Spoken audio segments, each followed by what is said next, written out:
I've been around the world many times, but I've never, ever seen a place like Mount Athos, where we spent a couple of weeks this year. It hasn't changed in 1,000 years. 20 monasteries, 2,000 monks, no newspapers, no radio, no television.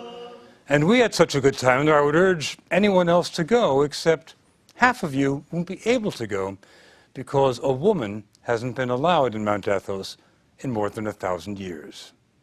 We're going to take you to a place outside our world. It's not Mars or Venus, but it might as well be. It's a remote peninsula in northern Greece that millions believe to be the most sacred spot on Earth. It's called Mount Athos, and prayers have been offered here every day with no interruption for more than 1,000 years. It was set aside by ancient emperors to be the spiritual capital of Orthodox Christianity, and has probably changed less over the centuries than any other inhabited place on the planet. The monks come here from all over and do everything they can to keep what they call the world far away. Not surprisingly, journalists are not exactly welcome. For more than 2 years now, we've been corresponding, negotiating, and frankly pleading for an invitation, but ran into one monastic wall after another. Then, much to our surprise and delight, a few months ago, the monks said, "Okay, come see who we are." This Byzantine cross marks the border between Mount Athos and the 21st century. The monks come here, as they always have, for the beauty, the tranquility, and the isolation. But most of all, for this.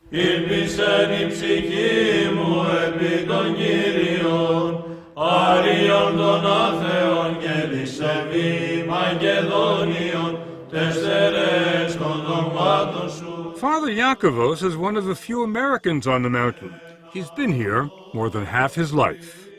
You have to understand the words that we're saying in today's liturgy are the same words that Christ was saying, the same words that saints from the 1st century, the 2nd century, the 3rd century, the 4th century. And nothing has changed in Orthodoxy since then. It's the only branch of Christianity that can make that claim. Father Eliseos is the abbot, the top man, at Simonos Petros, one of the 20 monasteries. It was Abbot Eliseos who invited us here, and never let us forget what a rare privilege it was. It happened once, in 1981. The last time you invited a television crew here was 1981. Correct. We weren't going to invite you, but your persistence convinced us to open the door.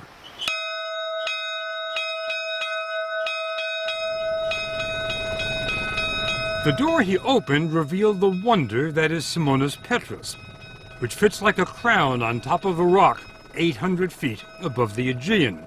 It was built in the 14th century, and the monks will tell you it must be considered a miracle that it hasn't fallen into the sea.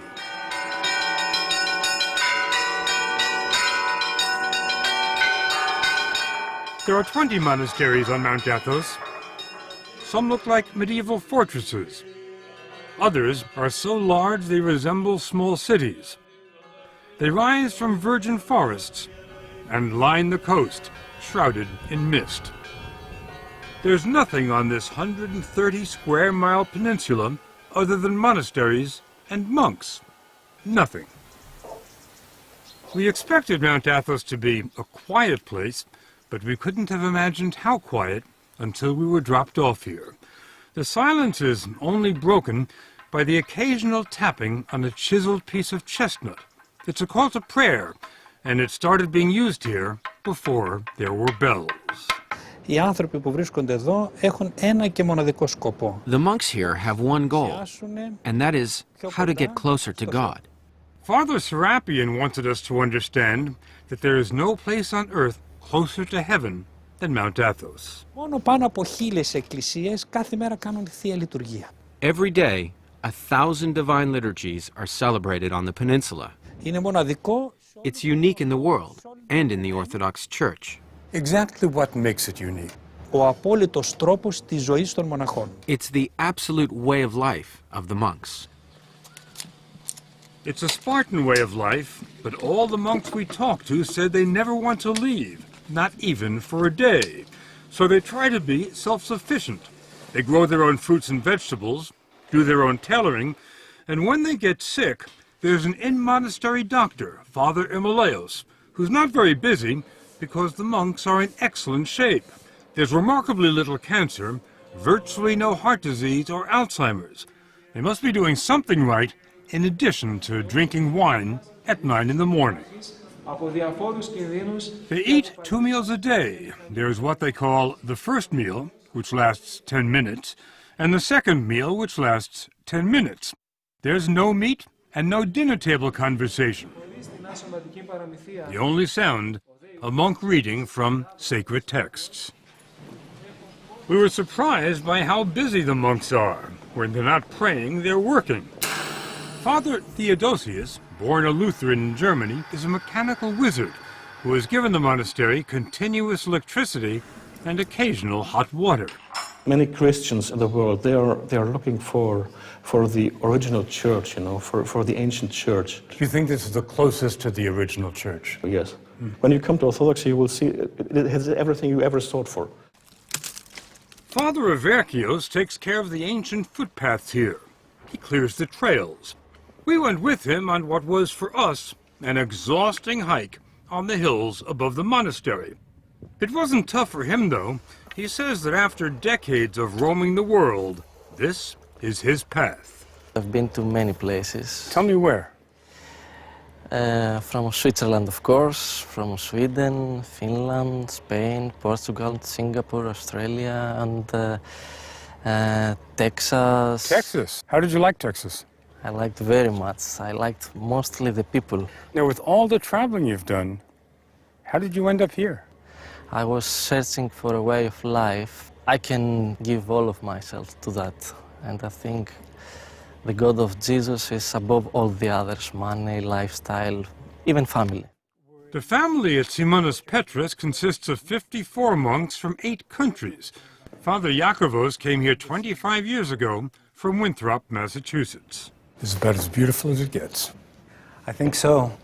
He took us on a tour of the monastery. It'd be tough enough to build a monastery on top of a rock today, but how did they do it in the 13th century?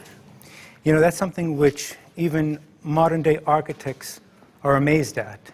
When the workers came and saw the site where St. Simon, the founder of our monastery, wanted to build, they looked at him and they said, "You're crazy." "Are you crazy?" Of course. So being crazy was not a bad thing. No, not at all. Now, back then, how did you get stuff up here? We have mules. It takes 15 minutes to walk through the monastery into the sunlight. Enough time to find out that Father Yakovos' journey to Mount Athos started at the age of 6, when his father showed him a picture. It was just so impressive. And I turned around and I said to him, "Dad, you know, I don't think that I'm going to be able to believe that somebody lives in that building until I step on those balconies myself." Destiny.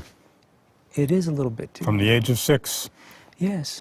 Father Yakovos doesn't follow what's going on in Winthrop or anywhere else today. There are no newspapers, no radio, no television on Mount Athos. There are a few telephones, and Father Yakovos got a call last year. His father was dying. Prior to his death, he was asking if I would go so I could see him one last time. Reasonable request. From a father, I think so. My response was negative, though. You didn't go? I didn't go.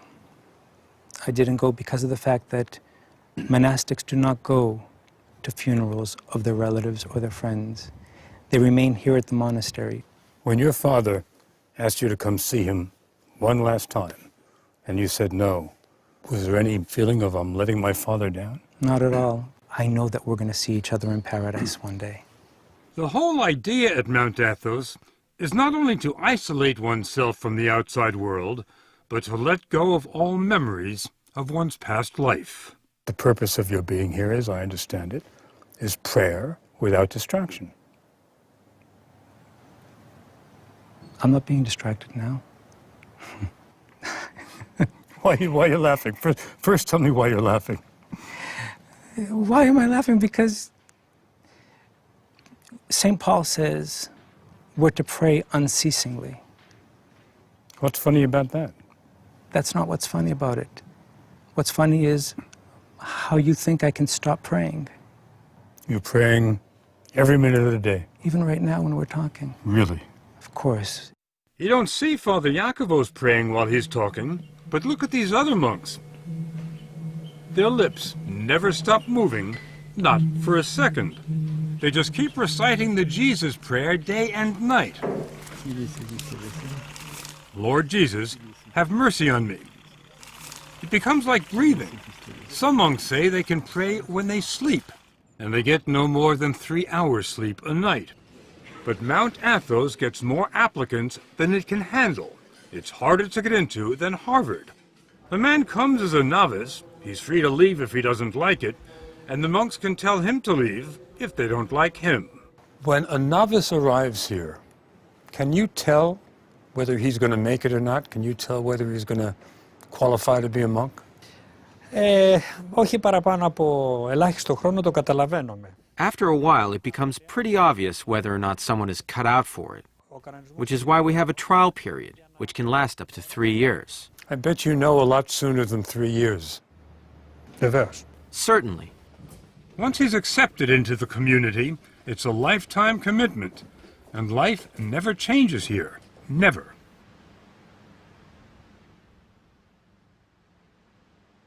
Every day at 3 in the morning,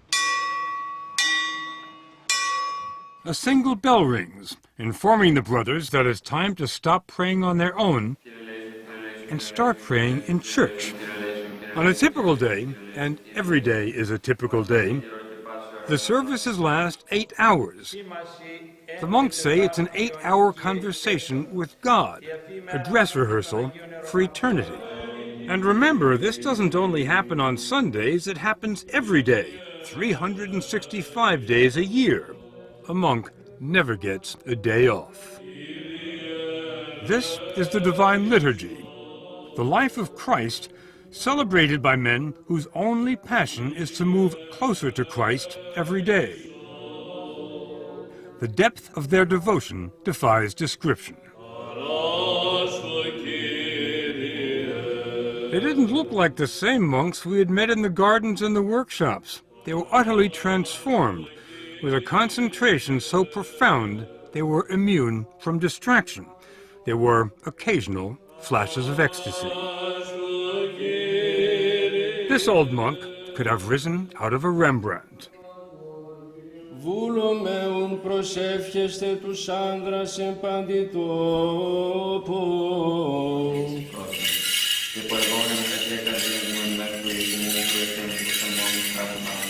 There are no musical instruments in the church, just chanting. Chanting without end.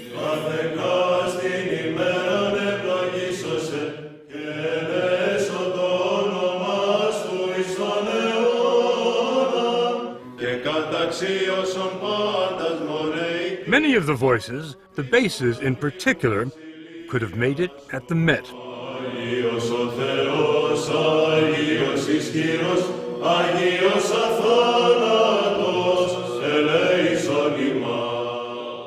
We didn't understand the words. We didn't really have to.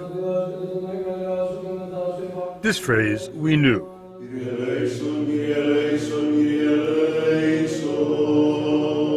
Lord, have mercy.